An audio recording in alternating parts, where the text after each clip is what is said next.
Hey guys, welcome back. So another episode for you guys today with Fallon. Hi. Today we're at Cooper's Hawk Winery in Windsor, Ontario.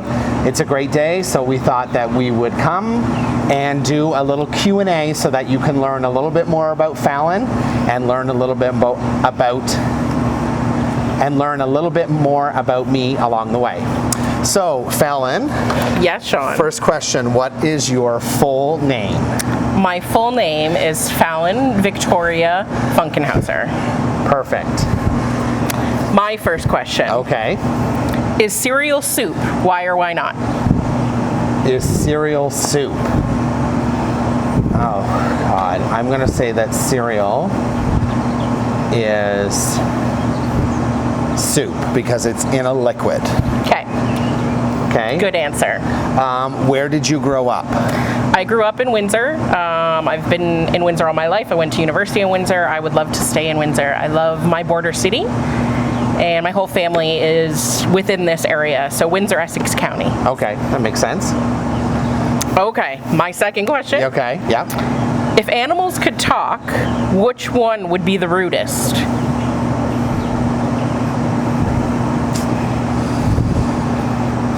Like the embodiment of yourself. Think about this. Yeah, if an animal could talk, Yeah. which would be the rudest? Maybe a lion, Oh, because they're grouchy and they Okay. lay in the sun all day. Maybe like a male lion okay. would probably be the grouchiest one. What's your favorite thing to do in Windsor? Well, I like to eat. So we have a lot of great food options in Windsor, again, in Essex County. I love to travel around and do lots of foodie things. Okay, yeah, that makes sense. All right. What's the most imaginative insult you can come up with? Where did you get these questions?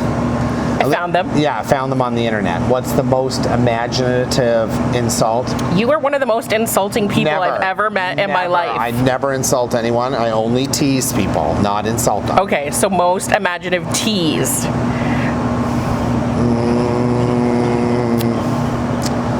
I don't know. Like, let's say, you're at the gym and you're teasing Mo, or you're teasing Trish, or you're teasing... Who else would you tease a lot? But poor Paula. What about Paula? Oh, yeah, Miss Paula. Well, Miss Paula loves when I tease her now. I don't know what would be an imaginative tease because it's very moment specific. So it's whatever I clue in, usually one of their weaknesses that I want to draw out. And through that teasing, I'm hoping that they will work on that weakness so that I can no longer tease them about it. Okay. That's really the goal behind it. I like that. And I think it's also, yours are very time specific. Yes. So it's got to be what's going on in the Yeah, and what's ever going on in the world and in the moment. It's very specific. That's fair. What is your favorite animal? My favorite animal is a pussy. Of course. It's a cat. Of course. We had this question yesterday. Yeah, so yesterday my niece, my best friend's little girl, had to call us, and Sean and I happened to be driving at the time for her homework question. Right. And her question was, what is your favorite animal? My answer was a cat. Yeah. And then she asked Sean. And I offered a unicorn, but apparently there was only a list of 8 things. And unicorn didn't make the list. The unicorn was not on the list, so I picked a horse just because it could be a unicorn if I bought a unicorn horn headband and put it on there. And I think that it made Katie and Adriana's day, so it was good. So I think that worked very well. All right, this one's good. What is a trend that used to be considered trashy, but is now considered classy? A tramp stamp. It's now classy? I think it's classy. Okay. Now. Yeah, because I think artwork has changed. Okay. Tattoo artistry, and I think that if you get the right one, it was very trashy at one time, but I think we can bring class back to the tramp stamp. That's a good one. So, if you won $100,000, yep, what would you do with it? Oh, if I won $100,000, well, I would spend it very quickly because I have no problem spending money. Right. Be honest, though. No, I'm being honest. Okay. I would spend most of it on myself. Okay. I don't care about, I do care about other people. And I have a very big heart, despite the answer. But I want an honest answer, because people will always say, "Oh, well." No, I mean, I think I wouldn't donate it to charity. I mean, I think I do a lot of giving back in my life as is. So if I won money, I would probably, take some vacation time. Yeah. And my vacation time often is to places where I can go and give back. Right. And yeah, I would buy myself. I'd probably get more tattoos. Of course. So. As if there's any space left. Yeah. No, there's Any lots. space left on We got your lots body of to do it. space. So. All right. I think this is the last one I have listed. Okay. So if peanut butter wasn't called peanut butter, what would it be called? Penis butter. No. Okay. That's what I would call Your it. answer. Yep, that's Okay. my answer. You asked. Okay. What is your life's motto? What's the motto that you like to follow in life? Yeah, I really like the saying, in a world where you can be anything, be kind. Okay. I think that sometimes it's hard, and sometimes the things that we say maybe don't come out as kind. Right. But you and I talked a lot about this yesterday. Tolerance, understanding where people are at, meeting them where they're at. Not everybody can be like you or is going to be like you, and there's no right and there's not always a right and a wrong. But being kind and understanding, having compassion. So, yeah. Okay. In a world where you can be anything, be kind. Be kind.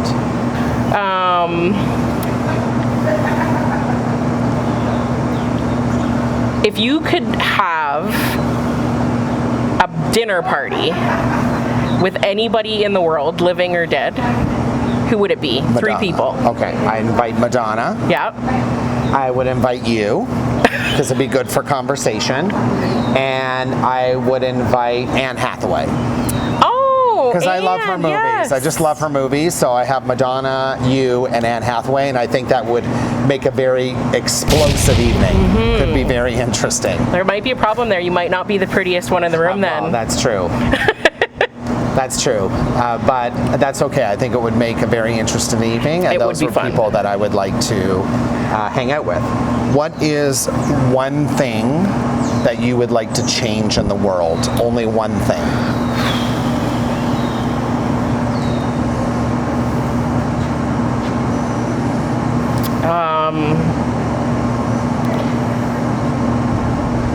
I think growing up, and a lot of the stuff that I've done in my past has brought me to a place where I just don't want to see people suffer unnecessarily. Okay. So if there's a way to fix it, suffering I understand is inevitable, but if there's a way to avoid it, I would like to avoid it. So to end suffering. Yeah, unnecessary suffering, yeah. Okay. Okay, here's another one for you. What is your most favorite place in the world? My most favorite place in the world. God. I have a lot of places. I would say currently right now one of the places that I do love to visit is Palm Springs. Okay. It's absolutely beautiful there. I've been there a couple of times. I love when you wake up in the morning and you can watch the sunset come over the mountains. It's just absolutely gorgeous there. There's no humidity. There's a great vibe in that city as well too. There's lots of things to do. So anybody who's never been, I highly recommend going to Palm Springs. I think it's really good. I've never been. See, you need to go. You need to check it out. What is your favorite color? My favorite color is purple. Okay, of course. Easy one. Easy one. What's your favorite color? My favorite color is pink. Oh, yes. I do love pink. I feel like I'm old enough now that I can. That you can say that, that I can. pink is your favorite color. My favorite color, so I do like pink. What is your favorite book and why? My favorite book and why? Well, I wouldn't say I'm the biggest reader, but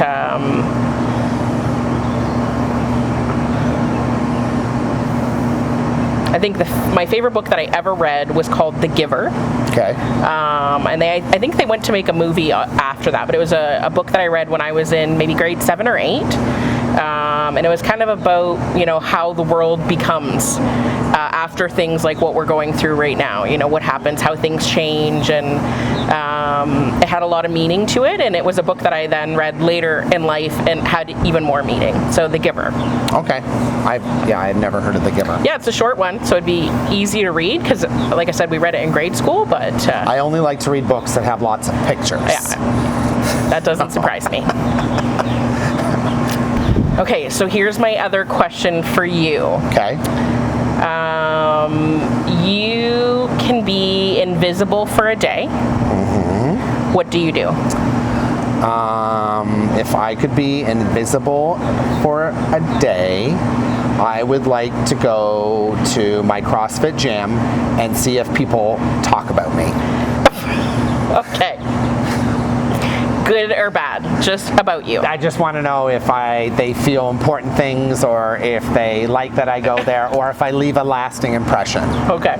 That's what I would do. Because the easiest thing would be to say to go to the boys' change room or the men's change room and have a peek, but I don't want to do that. I don't care about that kind of stuff. It's more about what people say about me, whether I'm leaving an impression for them or not. And I think that that's good to know, because a lot of times people don't say things to you because they're too shy or they don't know how you'll react. So I'm just curious about that. I know. I think it's fair. It's reasonable. What is your favorite movie? My favorite movie? Well, I got to go back to my childhood with this one, and it's Willow. Did you ever see that movie, Willow? I love Willow. Yeah, I love Willow. It's a great movie. It's one of my favorites, and I hadn't watched it in a really long time, and it was actually one of the good things. So we talk about some of the good things that have come out of this time in our life where things have slowed down. Yeah. So I got Disney Plus, and I watched Willow, and it was really great to watch, actually, and it made me feel like a kid again. So yeah, and that's like Val Kilmer, super young. I have it on Blu-ray, and Laura Denon is the baby. Yeah, very good. I mean, that is a good movie. I don't think about it often. I have it at home, and then sometimes I'll come across it and be like, oh, I should watch this. But I do love it. When I was a kid, I watched it so many times that Willow's wife's name's Kaya. I don't know if you remember him running through the field, Kaya, Kaya. And I always said that if I had a little girl, that I would name her Kaya. After Willow. And it was after that movie. So we would know then. Yeah. Okay. So we get 2 more questions. 2 more questions. Okay. So I got to make these really good.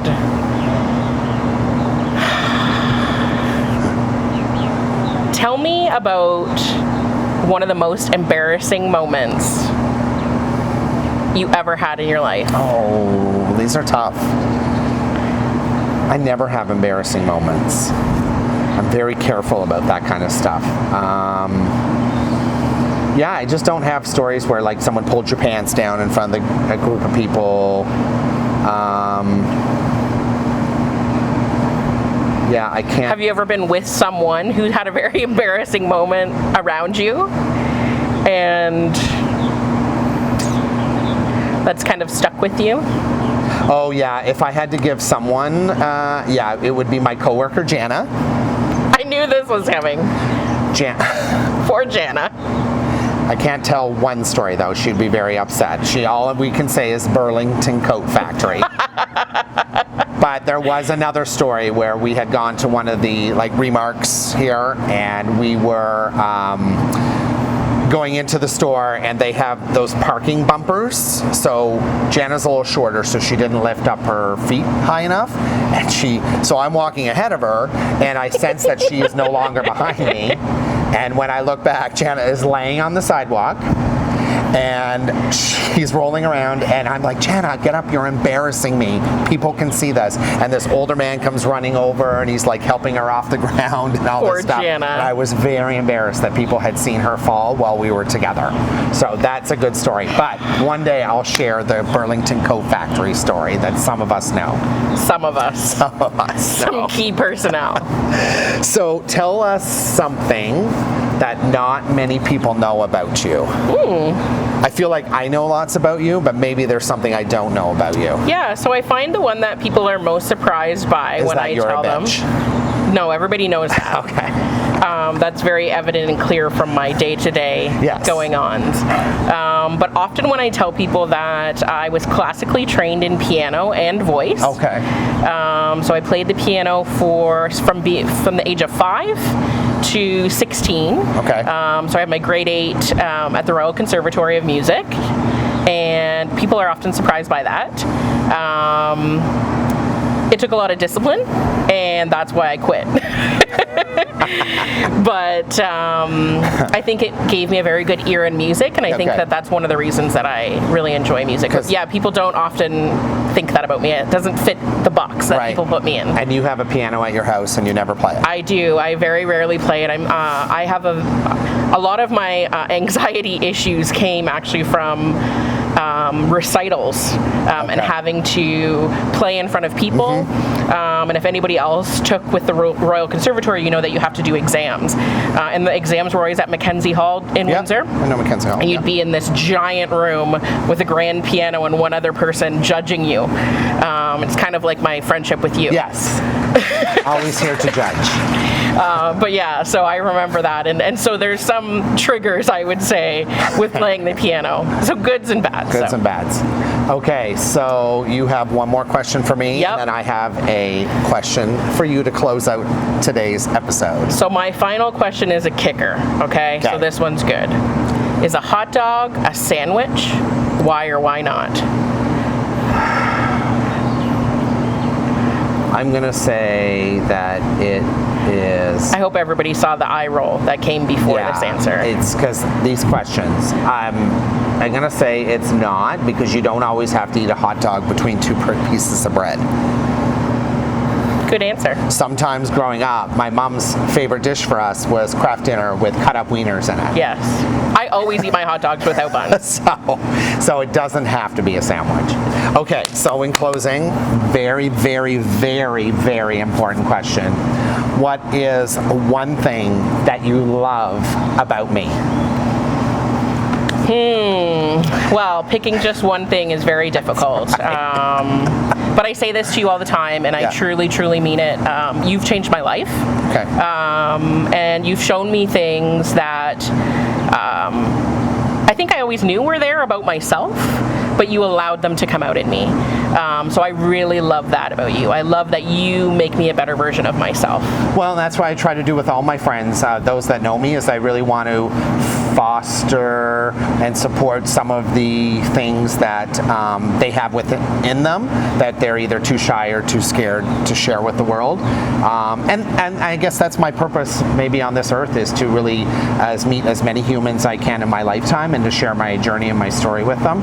And for you guys to just be yourselves and let those kind of true traits that you have fall out. So I thank you. I appreciate that. I was going to point out that he didn't say thank you, so at least he said thank you there at the end. Sometimes I do. Sometimes I forget. Humility is not one of the things that I love the most about him, but I am no different. So guys, I hope that this helped you know a little bit more about me. I know I talk a lot about myself a lot. Fallon is joining me on some of these episodes as well too, because part of the drive of starting this YouTube channel was Fallon pushing from behind. So it's important that she drops in and visits us on some of these episodes as well. So guys, if you have not subscribed to my YouTube channel, make sure you click the subscribe button. Also, make sure you follow me on Instagram and Facebook at Sean's Magical Odyssey, and we'll see you next time. And don't forget to comment on the video. So guys, make sure you subscribe to my YouTube. YouTube noodle. No laughing. YouTube noodle. YouTube, because I'm thinking of many words.